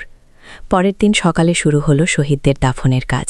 ইসলামিক রীতি অনুযায়ী তাদের গোসল দেওয়া হলো, কাফন পরানো হলো। আহমদের কবরের পাশে দাঁড়িয়ে আমির দোয়া করছিলেন। হঠাৎ একজন বৃদ্ধা এসে হাজির, তার চোখে অশ্রু, কিন্তু মুখে প্রশান্তি। আপনি আহমদের মা? আমির জিজ্ঞাসা করলেন। জি হ্যাঁ, আমি ফাতিমা বিনতে আব্দুর রহমান গো। আমির বিস্মিত হলেন, কিন্তু আহমদ তো বলেছিল তার মা মারা গেছেন গো। বৃদ্ধা হাসলেন। আমির সাহেব, আমি সত্যিই মারা গিয়েছিলাম 3 দিন আগে, কিন্তু আল্লাহ আমাকে আবার জীবিত করেছেন শুধুমাত্র আমার ছেলের শাহাদাতের খবর শোনার জন্য গো। আমির হতবাক হয়ে তাকিয়ে রইলেন। ফাতিমা বিবি বললেন, আমির সাহেব, আমি গর্বিত। আমার ছেলে আল্লাহর পথে জীবন দিয়েছে, এর চেয়ে বড় সম্মান আর কি পারে হয়। কিন্তু আম্মা, আমির বললেন, আপনার একমাত্র সন্তান গো। না আমির সাহেব, আহমদ শুধু আমার ছেলে নয়, সে পুরো উম্মার ছেলে। আর এখন সে জান্নাতে, সেখানে আমি তার সাথে আবার দেখা করব। এই কথা বলে ফাতিমা বিবি আহমদের কবরের পাশে বসে কোরআন তেলাওয়াত করতে শুরু করলেন। আমির বুঝলেন এটাও আল্লাহর পক্ষ থেকে একটা নিদর্শন। নবম অধ্যায়, নতুন দিগন্ত। 1 মাস পর কর্দোবার রাজপ্রাসাদে আমিরের দরবার বসেছে। আন্দালুসিয়ার বিভিন্ন প্রান্ত থেকে সেনাপতি ও আলেমরা এসেছেন। আমিরের কাঁধের ক্ষত এখন ভালো হয়ে গেছে, কিন্তু তার চোখে এখনও সেই যুদ্ধের স্মৃতি। প্রধান কাজী আবু বকর দাঁড়িয়ে বললেন, আমির সাহেব, আল ফুরকানের বিজয়ের খবর পুরো ইসলামী বিশ্বে ছড়িয়ে গেছে। বাগদাদের খলিফা আপনাকে নাসির উদ্দিন দিন, সাহায্যকারী উপাধি দিয়েছেন গো। আর মিশরের সুলতানও সাহায্যের জন্য 5,000 সৈন্য পাঠানোর প্রস্তাব দিয়েছেন। আমির বললেন, আলহামদুলিল্লাহ, কিন্তু আমাদের মনে রাখতে হবে যে এই বিজয় সাময়িক। আমাদের প্রকৃত জিহাদ হল নিজেদের নাফসের বিরুদ্ধে। আমির সাহেব, তরুণ সেনাপতি ইউসুফ বললেন, আমরা কি এখন উত্তর দিকে অগ্রসর হব, খ্রিস্টিয়ান রাজ্যগুলোর বিরুদ্ধে? আমির কিছুক্ষণ চুপ থাকলে তারপর বললেন, ইউসুফ, আমাদের প্রথম কাজ হবে নিজেদের শক্তিশালী করা। শিক্ষা, চিকিৎসা, কৃষি সব ক্ষেত্রে এগিয়ে যাওয়া, একটা শক্তিশালী ইসলামী সমাজ গড়াও। আর হ্যাঁ, আমাদের সেই সব পরিবারের দেখাশোনা করতে হবে যারা আল ফুরকানের যুদ্ধে তাদের প্রিয়জনকে হারিয়েছে গো। এই সময় একজন প্রহরী এসে বলল, আমির সাহেব, বাইরে ফাতিমা বিবি দেখা করতে চান গো। ওনাকে নিয়ে এসো। ফাতিমা বিবি ভিতরে এলেন। তার চেহারায় এক অদ্ভুত তেজ। আমির সাহেব, আমি একটা প্রস্তাব নিয়ে এসেছি গো। কি প্রস্তাব আম্মা? আমি একটা মাদ্রাসা তৈরি করতে চাই। নাম হবে মাদ্রাসা আহমেদিয়া।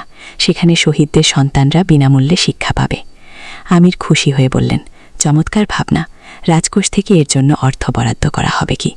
না আমির সাহেব, আমার কাছে কিছু সোনার অলংকার আছে, সেগুলো বিক্রি করে এই মাদ্রাসা তৈরি করব। এটা আমার আহমদের জন্য সাদকায় জারিয়া হবে গো। আমির বুঝলেন, ইসলামের প্রকৃত শক্তি এখানেই, নিঃস্বার্থ ত্যাগে, অন্যের কল্যাণে নিজেকে বিলিয়ে দেওয়ায়। 10ম অধ্যায়, উপসংহার, চিরন্তন বার্তা। 5 বছর পর ওয়াদি আল ফুরকানে একটা সুন্দর মনুমেন্ট তৈরি হয়েছে শহীদদের স্মৃতিতে। আমির এসেছেন এখানে, সাথে তার ছোট নাতি 5 বছরের মোহাম্মদ। দাদা যান, ছোট মোহাম্মদ জিজ্ঞাসা করল, এখানে কি হয়েছিল? আমির তার নাতিকে কোলে নিয়ে বললেন, এখানে হয়েছিল হক আর বাতিলের যুদ্ধ গো। হক মানে কি দাদা যান? হক মানে সত্য, আল্লাহর পথ, আর বাতিল মানে মিথ্যা, শয়তানের পথ। আর আমাদের মানুষেরা জিতেছিল। হ্যাঁ বাবা, কিন্তু জিতেছিল আল্লাহর সাহায্যে, নিজেদের শক্তিতে নয় গো। আমির মনুমেন্টের দিকে তাকালেন। সেখানে কোরআনের একটা আয়াত লেখা, আর যারা আল্লাহর পথে নিহত হয় তাদেরকে তুমি মৃত মনে করো না, বরং তারা তাদের রবের কাছে জীবিত, তারা রিজিক প্রাপ্ত হচ্ছেন গো। সূরা আলে ইমরান, আয়াত 169। দাদা যান, আমি বড় হলে কি মুজাহিদ হতে পারবো? আমির হাসলেন, বাবা, জিহাদ শুধু যুদ্ধ করা নয়, জিহাদ মানে আল্লাহর পথে সর্বোচ্চ চেষ্টা করা। তুমি যদি একজন ভালো মুসলমান হও, অন্যের উপকার করো, ন্যায় বিচার করো, সেটাও জিহাদ গো। আর যদি কখনো আল্লাহর দ্বীনের উপর আক্রমণ আসে, তখন সেটা রক্ষা করাও জিহাদ। সূর্য তখন অস্ত যাচ্ছে পশ্চিম আকাশে। আমির আর তার নাতি হাঁটতে হাঁটতে ফিরে যাচ্ছেন। পেছনে ওয়াদি আল ফুরকানের স্মৃতিস্তম্ভে সোনালি আলো জ্বলজ্বল করছে কোরআনের আয়াত। এই গল্প আজ থেকে প্রায় 1000 বছর আগের, কিন্তু এর বার্তা চিরকালের। আল্লাহ তাআলা বলেছেন, তোমরা যদি আল্লাহকে সাহায্য করো, তিনি তোমাদের সাহায্য করবেন এবং তোমাদের বাসুট করে দেবেন গো। আল ফুরকানের যুদ্ধ ইতিহাস হয়ে গেছে, কিন্তু এর শিক্ষা আজও প্রাসঙ্গিক। 1, আল্লাহর উপর পূর্ণ আস্থা রাখলে তিনি অসাধ্য সাধন করেন। 2, সংখ্যায় কম হলেও ঈমানের শক্তিতে বিজয় সম্ভব। 3, শহীদরা মৃত নন, তারা আল্লাহর কাছে জীবিত। 4, প্রকৃত জিহাদ হল নিজের নফসের বিরুদ্ধে এবং আল্লাহর দ্বীন প্রতিষ্ঠায়। বিজয়ের পর অহংকার নাই, বরং আল্লাহর শুকরিয়া আদায় করতে হয়। আজ হয়তো আল ফুরকানের মতো তরবারির যুদ্ধ নেই, কিন্তু হক ও বাতিলের দ্বন্দ্ব এখনও চলছে প্রতিদিন আমাদের জীবনে। প্রতিটি সিদ্ধান্তে আল্লাহ তাআলা আমাদের সবাইকে হকের পথে অটল থাকার তৌফিক দান করুন। আমিন। ওয়াল্লাহু আলামু বিসসাওয়াব। আল্লাহই ভালো জানেন সত্য কি। গল্পের শেষ। এই গল্পটি সম্পূর্ণ কাল্পনিক, তবে ইতিহাসের বিভিন্ন ইসলামিক যুদ্ধের ঘটনা এবং কোরআন হাদিসের শিক্ষা থেকে অনুপ্রেরণা নেওয়া হয়েছে। নূরের সন্ধানে, একটি ইসলামিক গল্প। প্রথম অধ্যায়, অন্ধকারের মাঝে আলোর খোঁজ। মক্কার প্রান্তরে যেখানে বালুকণারা চাঁদের আলো রূপালী হয়ে ওঠে সেখানে বাস করত এক যুবক। তার নাম আব্দুল্লাহ ইবনে আমর। বয়স মাত্র ২০, কিন্তু মনে প্রশ্নের পর প্রশ্ন। পিতা আমর ইবনে সালিম ছিলেন একজন সম্মানিত ব্যবসায়ী। মায়ের নাম ফাতিমা বিনতে খালিদ, একজন ধার্মিক মহিলা, যিনি ৫ ওয়াক্ত নামাজ আদায় কখনো বিলম্ব করতেন না। আব্দুল্লাহর হৃদয়ে একটি বিশেষ অস্থিরতা ছিল। প্রতিদিন সূর্যোদয়ের সময় যখন আজানের মধুর ধ্বনি কানে আসত, তখন তার মন প্রশ্ন করত, এই যে আল্লাহর ডাক, এর গভীরতা কতটুকু? শুধুমাত্র ৫ ওয়াক্ত নামাজ পড়লেই কি আল্লাহর নিকট পাওয়া যায়? একদিন ফজরের নামাজের পর যখন সবাই ঘুমিয়ে পড়েছে, আব্দুল্লাহ একা বসেছিল তার ছাদের উপর। আকাশের তারাগুলো যেন তার সাথে কথা বলছিল। হঠাৎ তার মনে পড়ল রাসূল এর একটি হাদিস, যা তার মা তাকে শিখিয়েছিলেন। যে ব্যক্তি আল্লাহর জন্য ১ কদম এগিয়ে আসে, আল্লাহ তার জন্য ১০ কদম এগিয়ে আসেন গো। এই হাদিসটি তার হৃদয়ে গভীর রেখাপাত করল। সে মনে মনে প্রতিজ্ঞা করল, আমি আল্লাহর নৈকট্য অর্জনের জন্য যা যা করতে হয় তা করব। আমি তার প্রকৃত বান্দা হওয়ার চেষ্টা করব। পরদিন সকালে আব্দুল্লাহ তার পিতার কাছে গেল। আমর ইবনে সালিম তখন তার দোকানে হিসাব নিকাশ করছিলেন। আব্বা, আব্দুল্লাহ বলল, আমি আল্লাহর পথে আরও গভীরভাবে চলতে চাই। আমার মনে হয় শুধুমাত্র ফরজ ইবাদত করে আমি সন্তুষ্ট হতে পারছি না। আব্বা পিতা চোখ তুলে তাকালেন। তিনি একটি মৃদু হাসি দিলেন। বেটা, এটা খুবই ভালো কথা, কিন্তু মনে রেখো, ইসলামে কোনো কিছুই অতিরঞ্জিত করা ঠিক নয়। রাসূল বলেছেন, দিনের ব্যাপারে মধ্যপন্থা অবলম্বন করো। আব্বা, আমি বুঝতে পারছি, কিন্তু আমার মনে হয় আমার আরও বেশি জানার দরকার, আরও বেশি বুঝার দরকার। আমর ইবনে সালিম তার ছেলের দিকে তাকিয়ে দেখলেন সত্যি একটা আধ্যাত্মিক পিপাসা আছে তার মধ্যে। তিনি বললেন, তাহলে তুমি শায়েখ আব্দুর রহমানের কাছে যাও। তিনি আমাদের এলাকার একজন বিশিষ্ট আলেম। তার কাছে কোরআন ও হাদিসের গভীর জ্ঞান আছে। ২য় অধ্যায়, জ্ঞানের আলো।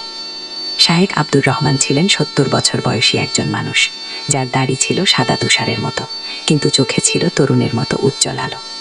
তিনি তার ছোট্ট একটি ঘরে বসে শিক্ষা দিতেন, যেখানে কোরআনের আয়াত লেখা ক্যালিগ্রাফি দেয়ালে ঝুলানো।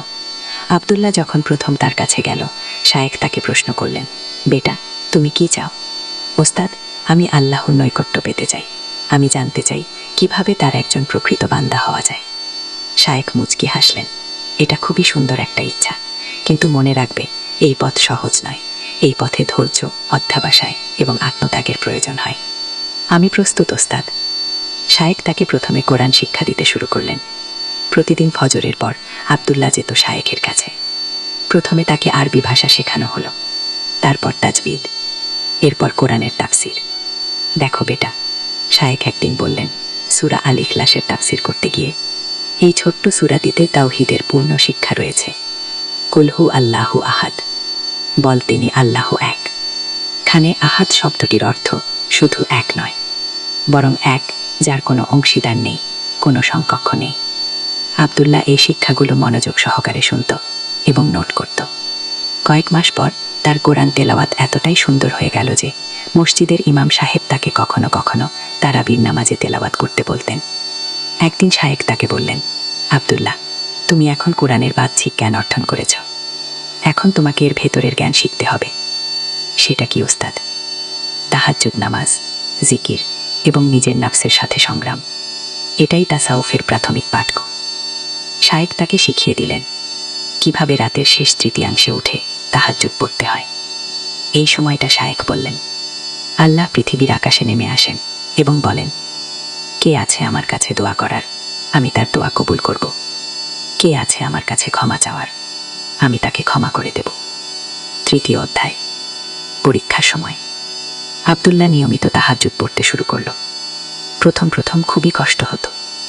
রাত ২টার সময় ঘুম ভেঙে উঠে ওযু করে নামাজে দাঁড়ানো সহজ কাজ ছিল না। কিন্তু যতই দিন যেতে লাগলো, ততই মনে হলো যেন একটা মিষ্টি নেশা তাকে পেয়ে বসেছে।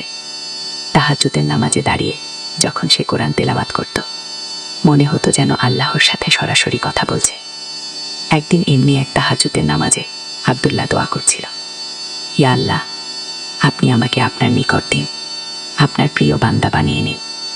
আমার হৃদয়কে আপনার গো, হঠাৎ তার মনে একটা প্রশ্ন এলো, আমি কি সত্যি আল্লাহর জন্যই এসব করছি, নাকি নিজের কোনো স্বার্থে? এই প্রশ্নটি তাকে খুবই বিচলিত করল। পরদিন সকালে সেই শায়েখের কাছে গিয়ে এই প্রশ্নের কথা বলল। শায়েখ আব্দুর রহমান হাসলেন। বাহ, এটা তো খুবই ভালো লক্ষণ। কি মানে ওস্তাদ? দেখো বেটা, নফসের সাথে সংগ্রামের প্রথম ধাপই হল নিজের নিয়তকে পরিশুদ্ধ করা। যখন তুমি নিজেই নিজের নিয়ত নিয়ে প্রশ্ন করছ, তখন বুঝতে হবে আল্লাহ তোমার মনকে জাগ্রত করছেন। গো, তাহলে আমি কি করব? প্রতিদিন নিজেকে প্রশ্ন করবে, আমি কি আল্লাহর সন্তুষ্টির জন্য এই কাজ করছি, নাকি মানুষকে দেখানোর জন্য? আমি কি আল্লাহর পুরস্কারের লোভে এই কাজ করছি, নাকি কেবলমাত্র তার মহব্বতের জন্য? এই শিক্ষাটি আবদুল্লার জীবনের নতুন মাত্রা যোগ করল। সে প্রতিদিন নিজের প্রতিটি কাজের নিয়ত পরখ করত। যখন মসজিদে নামাজ পড়তে যেত, নিজেকে প্রশ্ন করত, আমি কি আল্লাহর জন্য যাচ্ছি, নাকি মানুষের কাছে ভালো মানুষ হিসেবে পরিচিত হওয়ার জন্য? এই আত্মসমালোচনার প্রক্রিয়া তাকে ক্রমশ আরও বিনয়ী করে তুলল। আগে যখন কেউ তার তিলাওয়াতের প্রশংসা করত, সে একটু গর্ব অনুভব করত। এখন সে বুঝতে পারলে এই গর্ব তার আধ্যাত্মিক উন্নতির পথে বাধা। একদিন শায়েখ তাকে একটি বিশেষ কাজ দিলেন। আবদুল্লাহ, তুমি এখন প্রতিদিন সকাল সন্ধ্যা ১০০ বার লা ইলাহা ইল্লাল্লাহ জিকির করবে, কিন্তু শুধু মুখে নয়, হৃদয় দিয়ে বলবে। হৃদয় দিয়ে মানে কি ওস্তাদ? মানে হল, যখন তুমি লা ইলাহা ইল্লাল্লাহ বলবে, তখন বুঝবে যে আল্লাহ ছাড়া আর কেউই তোমার উপকার অপকার করতে পারে না। সম্পদ, সন্তান, মানসম্মান এসব কিছুই আল্লাহর দেওয়া। এসব কিছুর মালিক একমাত্র তিনি। আবদুল্লাহ এই জিকির শুরু করল। প্রথম দিকে মনে হল এটা অনেক সময় নিচ্ছে, কিন্তু কয়েক সপ্তাহ পর একটা অদ্ভুত পরিবর্তন অনুভব করল। তার মনে একটা শান্তি নেমে এলো।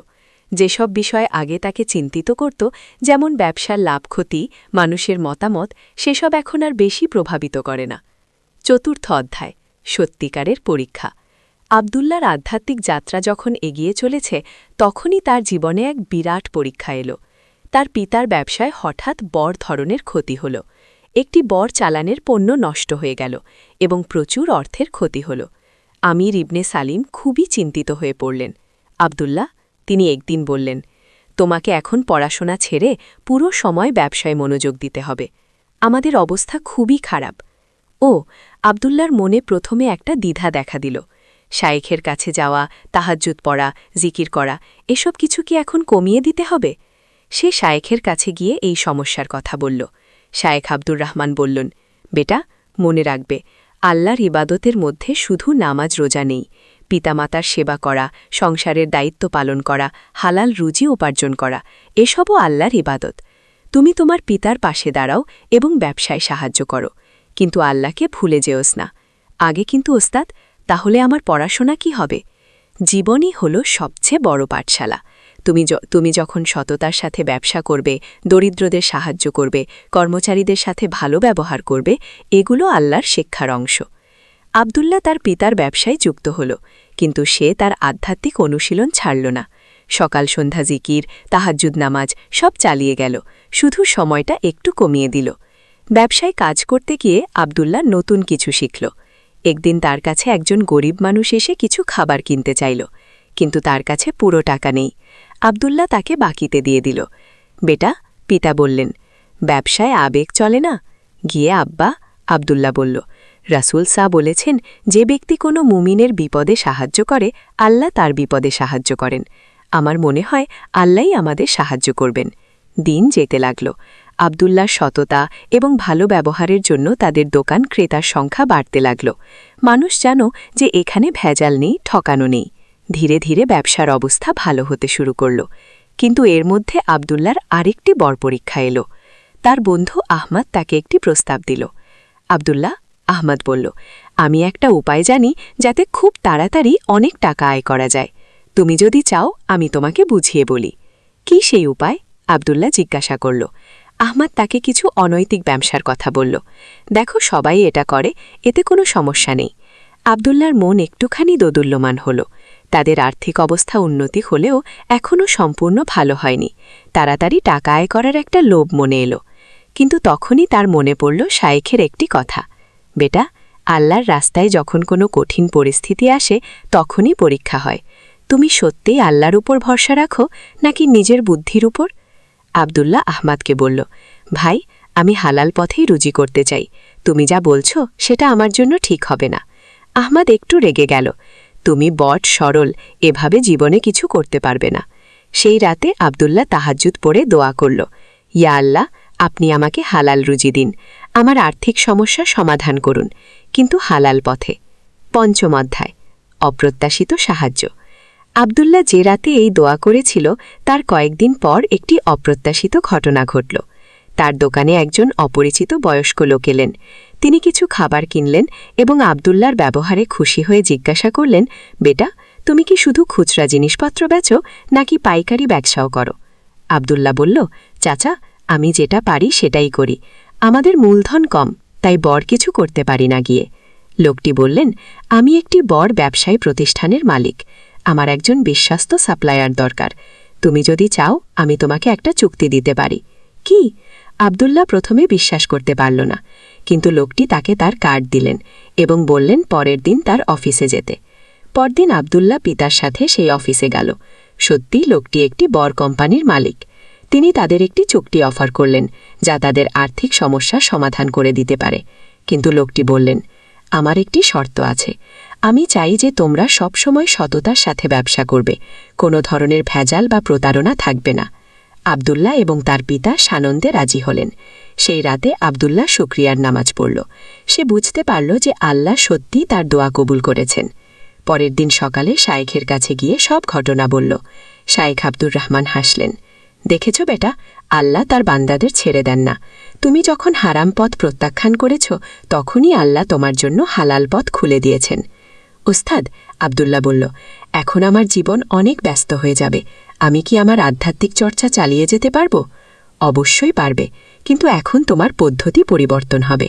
তুমি এখন যা করবে, 1. প্রতিটি ব্যবসায়িক কাজ শুরু করার আগে বিসমিল্লাহ বলবে। 2. সবসময় সততা বজায় রাখবে। 3. গরিব দুঃখীদের সাহায্য করবে। 4. প্রতি মাসে তোমার আয়ের একটা অংশ দান করবে। 5. কর্মচারীদের সাথে ভালো ব্যবহার করবে। এই সবই আল্লাহর ইবাদত। ষষ্ঠ অধ্যায়, নতুন চ্যালেঞ্জ। আব্দুল্লাহর ব্যবসা দিন দিন বড় হতে থাকল। তার এখন 10 জন কর্মচারী। সে তাদের প্রত্যেকের সাথে বন্ধুর মতো ব্যবহার করত, সময় মতো বেতন দিত, এমনকি কেউ অসুস্থ হলে তার চিকিৎসার ব্যবস্থাও করত। একদিন তার এক কর্মচারী ইউসুফ তার কাছে এসে বলল, ভাই ভাই, আমার বাবা খুব অসুস্থ, আমার অনেক টাকা দরকার তার অপারেশনের জন্য। গো, আব্দুল্লাহ সাথে সাথে বলল, চিন্তা করো না, আমি ব্যবস্থা করে দেব। সে ইউসুফকে প্রয়োজনীয় টাকা দিয়ে দিল। ইউসুফ কৃতজ্ঞতায় কাঁদতে লাগল। ভাই, আমি এই টাকা কিভাবে ফেরত দেব? তোমার সুবিধা মতো দিয়ে দিও, তাড়াহুড়ো নেই। এই ঘটনার পর আব্দুল্লাহর কর্মচারীরা তাকে আরও ভালোবাসতে শুরু করল। তারা মন দিয়ে কাজ করত, কিন্তু এর পাশাপাশি নতুন কিছু সমস্যাও দেখা দিল। আব্দুল্লাহর কিছু প্রতিদ্বন্দ্বী ব্যবসায়ী তার সততার জন্য হিংসা করতে লাগল। একদিন আব্দুল্লাহর প্রতিদ্বন্দ্বী ব্যবসায়ী করিম সাহেব তার কাছে এসে বলল, আব্দুল্লাহ ভাই, আপনি এত কম দামে জিনিস বেচেন কেন? এতে সবার ব্যবসার ক্ষতি হচ্ছে কি? করিম ভাই, আব্দুল্লাহ বলল, আমি ন্যায্য দামে বিক্রি করি, লাভ নেই, কিন্তু অতিরিক্ত লাভ করি না। কিন্তু এভাবে তো আমাদের সবার ব্যবসা মার খাবে। গো, করিম ভাই, আপনিও এই পথ অবলম্বন করুন, দেখবেন আল্লাহ আপনার ব্যবসায় বরকত দেবেন। করিম সাহেব রেগে চলে গেলেন। কয়েকদিন পর আব্দুল্লাহ জানতে পারে যে করিম সাহেব তার বিরুদ্ধে বিভিন্ন জনের কাছে নালিশ করছেন। এমনকি তিনি সরকারি অফিসে গিয়ে আব্দুল্লাহর ব্যবসার লাইসেন্স নিয়ে সমস্যা তৈরি করার চেষ্টা করছেন। আব্দুল্লাহর মন খারাপ হলো। সে শায়েখের কাছে গিয়ে এই সমস্যার কথা বলল। ওস্তাদ, আমি সততার পথে চলার চেষ্টা করছি, কিন্তু মনে হচ্ছে এতে আমার শত্রু বাড়ছে গিয়ে। শায়েখ আব্দুর রহমান বললেন, বেটা, এটাই তো স্বাভাবিক। যখনই কেউ ভালো কিছু করার চেষ্টা করে তখনই তার বিরোধিতা হয়। তুমি কি মনে করো নবী রাসূলগণের জীবন সহজ ছিল? না ওস্তাদ। ও, তাহলে দেখো, তুমি আল্লাহর পথে আছো, ধৈর্য ধরো এবং আল্লাহর উপর ভরসা রাখো। এবং একটা জিনিস মনে রেখো, তুমি যদি সত্যিকার অর্থে আল্লাহর জন্য কাজ করো তাহলে আল্লাহই তোমার সাহায্যকারী হবেন। সপ্তম অধ্যায়, ধৈর্যের পরীক্ষা। করিম সাহেবের চক্রান্তের ফলে আব্দুল্লাহর ব্যবসায় নানা ধরনের সমস্যা দেখা দিতে লাগল। কয়েকটি সরকারি অফিস থেকে বিভিন্ন কাগজপত্রের জন্য ডাক আসতে লাগল। এতে তার অনেক সময় এবং অর্থ ব্যয় হতে লাগল। একদিন আব্দুল্লাহ খুবই হতাশ হয়ে পড়ল। সে তাহাজ্জুদের নামাজে দাঁড়িয়ে কাঁদতে লাগল। ইয়া আল্লাহ, আমি কি ভুল করছি? আমি তো আপনার সন্তুষ্টির জন্যই সততার পথে চলার চেষ্টা করছি, তাহলে এত কষ্ট কেন? সেই রাতে সে একটি স্বপ্ন দেখে। স্বপ্নে দেখে যে রাসূল সাল্লাল্লাহু তাকে বলছেন, বেটা, ধৈর্য ধরো, আল্লাহ তোমার পরীক্ষা নিচ্ছেন। যারা ধৈর্য ধরে আল্লাহ তাদের সাথে থাকেন। সকালে ঘুম থেকে উঠে আব্দুল্লার মন অনেক শান্ত লাগল। সে বুঝতে পারে যে এটা একটা পরীক্ষা। ঠিক সেই সময় একটি অপ্রত্যাশিত ঘটনা ঘটল। করিম সাহেব নিজেই আব্দুল্লার কাছে এলেন, কিন্তু এবার তার অবস্থা ভিন্ন। তিনি খুবই বিনীতভাবে বললেন, আব্দুল্লা ভাই, আমি আপনার কাছে ক্ষমা চাইতে এসেছি। আব্দুল্লা অবাক হয়ে বলল, কি হয়েছে করিম ভাই? আসলে আমার ছেলে আপনার দোকান থেকে জিনিস কিনেছিল। কয়েকদিন আগে সে বাড়িতে এসে আপনার প্রশংসা করছিল, বলছিল আপনি কত ভালো ব্যবহার করেছেন, কত সততার সাথে জিনিস দিয়েছেন। তখন আমার মনে হলো আমি আপনার সাথে কত খারাপ ব্যবহার করেছি। করিম ভাই, এসব নিয়ে ভাবার কিছু নেই। না, আপনার কাছে পরামর্শ চাইতে চাই আমি কিভাবে আমার ব্যবসা আপনার মতো সততার সাথে করতে পারি। আব্দুল্লা খুশি হয়ে তাকে বিভিন্ন পরামর্শ দিল। করিম সাহেব চলে যাওয়ার পর আব্দুল্লা শুকরিয়া আদায় করল। সে বুঝতে পারে যে আল্লাহ তার ধৈর্যের পুরস্কার দিয়েছেন। অষ্টম অধ্যায়, সমাজসেবা। আব্দুল্লার ব্যবসা এখন খুবই ভালো চলছে। তার আর্থিক অবস্থায় স্বাচ্ছন্দ্য, কিন্তু এই স্বাচ্ছন্দ্য তাকে গর্বিত বানায়নি, বরং আরও বিনলি করেছে। একদিন শায়েক আব্দুর রহমান তাকে বললেন, আব্দুল্লাহ, আল্লাহ তোমাকে অনেক নিয়ামত দিয়েছেন। এখন সময় এসেছে এই নিয়ামত অন্যদের সাথে ভাগ করে নেওয়ার। ওস্তাদ, আমি তো নিয়মিত জাকাত দিই এবং দান খরচ করি। সেটা ভালো, কিন্তু আমি আরও বড় কিছুর কথা বলছি। তুমি তোমার এলাকার দরিদ্র মানুষদের জন্য একটি ব্যবস্থা করো, যাতে তারা স্বাবলম্বী হতে পারে। আব্দুল্লাহ চিন্তা করল। তারপর একটি পরিকল্পনা মাথায় এলো। সে তার এলাকার দরিদ্র যুবকদের ডাকল এবং তাদের বলল, তোমরা যারা কাজ শিখতে চাও আমি তোমাদের প্রশিক্ষণের ব্যবস্থা করে দেব এবং প্রশিক্ষণের পর আমার ব্যবসায়িক নেটওয়ার্কে কাজের সুযোগ করে দেব। প্রথমে 10 জন যুবক এগিয়ে এলো। আব্দুল্লাহ তাদের বিভিন্ন কারিগরি কাজ শেখানোর ব্যবস্থা করল। কয়েক মাস পর তাদের সবার কাজের ব্যবস্থা হয়ে গেল। এই খবর ছড়িয়ে পড়ার পর আরও অনেকে এগিয়ে এলো। আব্দুল্লাহ একটি ছোট প্রশিক্ষণ কেন্দ্র স্থাপন করল, কিন্তু শুধু পুরুষদের নয়, সে মহিলাদের জন্য ভাবল। তার মা ফাতেমা বিনতে খালিদের সাহায্যে সে এলাকার দরিদ্র মহিলাদের সেলাই কাটাই শেখানোর ব্যবস্থা করল। এইভাবে আব্দুল্লার একটি ছোট সামাজিক সংস্থা তৈরি হল। তার নাম দেওয়া হল খুনুল উল হুদা সেবা সংস্থা। নবম অধ্যায়, বিবাহ এবং নতুন দায়িত্ব। আব্দুল্লাহ এখন 25 বছর বয়সী যুবক। তার পিতামাতা তার বিবাহের কথা ভাবতে শুরু করেছেন। বেটা, একদিন তার মা বললেন, তোর বিয়ের বয়স হয়েছে, আমরা একটি ভালো মেয়ে দেখেছি। আব্দুল্লাহ বলল, আম্মা, আমি একটি শর্ত রাখতে চাই। যে মেয়েকে আমি বিয়ে করব সে যেন দিনদার হয়। তার চেহারা বা সম্পদ নয়, তার চরিত্রই যেন আসল। তার মা বাবা এই কথাই খুশি হলেন। তারা শহরের একজন আলিমের মেয়ে আয়েশার সাথে আব্দুল্লার বিয়ের প্রস্তাব দিলেন। আয়েশা ছিল 21 বছর বয়সী একজন শিক্ষিতা মেয়ে। সে কোরআন হাদিস জানত, নামাজ রোজা নিয়মিত করত এবং দরিদ্রদের সেবায় আগ্রহী ছিল। বিয়ের আগে আব্দুল্লাহ আয়েশাকে বলল, আমি চাই আমাদের সংসার হোক আল্লাহর সন্তুষ্টি অর্জনের একটি মাধ্যম। আয়েশা বলল, আমিও তাই চাই। তাদের বিয়ে খুবই সাধাসিধেভাবে হল। অনুষ্ঠানে অতিরিক্ত খরচ না করে সেই টাকা দরিদ্রদের মধ্যে বিতরণ করা হলো। বিয়ের পর আয়েশা আব্দুল্লাহ সামাজিক কাজে অংশ নিতে শুরু করল। সে মহিলাদের ইসলামিক শিক্ষা দেওয়ার ব্যবস্থা করল। একদিন আয়েশা আব্দুল্লাহকে বলল, আমার মনে হয় আমাদের এলাকার অনেক শিশু শিক্ষা পাচ্ছে না। আমরা কি তাদের জন্য একটি স্কুল করতে পারি না? এই প্রস্তাবে আব্দুল্লাহ খুশি হল। তারা একসাথে খুলি ইলুন বিদ্যালয়কে নামে একটি স্কুল স্থাপনা করল, যেখানে দরিদ্র শিশুরা বিনামূল্যে পড়াশোনা করতে পারত। দশম অধ্যায়, পরিবার এবং আধ্যাত্মিক উন্নতি। বিয়ের 2 বছর পর আব্দুল্লাহ এবং আয়েশার একটি ছেলে হল। তার নাম রাখা হল ইউসুফ। সন্তান হওয়ার পর আব্দুল্লার দায়িত্বের পরিমাণ বাড়ল, কিন্তু আল্লাহর প্রতি তার কৃতজ্ঞতাও বাড়ল। আয়েশা একদিন সে তার স্ত্রীকে বলল, আমি চাই আমাদের ছেলে এমনভাবে বড় হোক যেন সে আল্লাহর একজন নেক বান্দা হয়। ইনশাআল্লাহ, আয়েশা বলল, আমরা তাকে ছোটবেলা থেকেই দিনের শিক্ষা দেব। ইউসুফ যখন 3 বছর বয়সী তখন থেকেই আব্দুল্লাহ তাকে ছোট ছোট দোয়া শেখাতে শুরু করল। আবু, একদিন ইউসুফ বলল, আপনি রাতে কেন উঠে দাঁড়ান? বেটা, আমি আল্লাহর সাথে কথা বলি। আমিও বলবো। আব্দুল্লাহ হাসল। সে বুঝতে পারে যে সন্তান পিতার কাজ দেখেই শেখে। এদিকে তার ব্যবসা এবং সামাজিক কাজ আরও বিস্তৃত হতে লাগল। নুরুল হুদা সেবা সংস্থা গিয়ে এখন শহরের সবচেয়ে বিশ্বস্ত দাতব্য সংস্থাগুলোর একটি। কিন্তু এই সব কাজের মধ্যেও আব্দুল্লাহ তার আধ্যাত্মিক অনুশীলন অব্যাহত রাখল।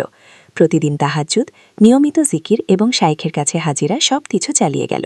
একদিন শাইখ আব্দুর রহমান তাকে বললেন, আব্দুল্লাহ, তুমি এখন একটি পর্যায়ে পৌঁছেছ যেখানে তোমার কাজের মধ্যেই ইবাদত হয়ে যাচ্ছে গিয়ে। কি মানে ওস্তাদ? মানে হলো, তুমি যখন একটি দরিদ্র পরিবারকে সাহায্য করো এটা তোমার ইবাদত। তুমি যখন তোমার কর্মচারীদের সাথে ন্যায্য ব্যবহার করো এটা তোমার ইবাদত। তুমি যখন তোমার সন্তানকে ভালো শিক্ষা দাও এটাও তোমার ইবাদত। আব্দুল্লাহ এই কথা শুনে অভিভূত হল। সে বুঝতে পারে যে আল্লাহর পথে চলার মানে শুধু মসজিদে বসে থাকা নয়, বরং জীবনের প্রতিটি ক্ষেত্রে তার নির্দেশনা অনুসরণ করা। 11 অধ্যায়, বড় পরীক্ষা। আব্দুল্লাহর জীবন যখন সুখে শান্তিতে কাটছে তখন একটি বড় বিপদ এলো। শহরে একটি মহামারী ছড়িয়ে পড়ল। অনেক মানুষ অসুস্থ হয়ে পড়ল। ব্যবসা বাণিজ্য বন্ধ হয়ে গেল। আব্দুল্লাহর ব্যবসায়ও প্রভাব পড়ল। কিন্তু তার বড় চিন্তা ছিল এলাকার দরিদ্র মানুষদের নিয়ে। তাদের তো কোনো সঞ্চয় নেই। এই অবস্থায় তারা কি করবে? সে তার সংস্থার মাধ্যমে খাদ্য বিতরণের ব্যবস্থা করল। তার নিজের সঞ্চিত অর্থ থেকে চাল, ডাল, তেল কিনে প্রয়োজনীয় পরিবারগুলোর মধ্যে বিতরণ করতে লাগল। আব্দুল্লাহ একদিন তার পিতা বললেন, তুমি এইভাবে সব টাকা শেষ করে ফেলছ, নিজের সংসারের কথাও ভাবো। আব্বা, আব্দুল্লাহ বলল, আল্লাহ আমাকে দিয়েছেন যাতে আমি অন্যদের সাহায্য করতে পারি। আমি যদি এই সময় মানুষের পাশে না দাঁড়াই তাহলে আমার এত ধন সম্পদ কী কাজে? কিন্তু এরপরে আব্দুল্লাহর নিজের উপরেও বিপদ এলো। তার ছেলে ইউসুফ অসুস্থ হয়ে পড়ল। ডাক্তার বলল অবস্থা গুরুতর। আব্দুল্লাহ এবং আয়েশা দিনরাত তাদের ছেলের পাশে বসে থাকল। তারা নামাজ, দোয়া করতে লাগল। একদিন রাতে যখন ইউসুফের অবস্থা খুবই খারাপ, আব্দুল্লাহ তাহাজ্জুদের নামাজ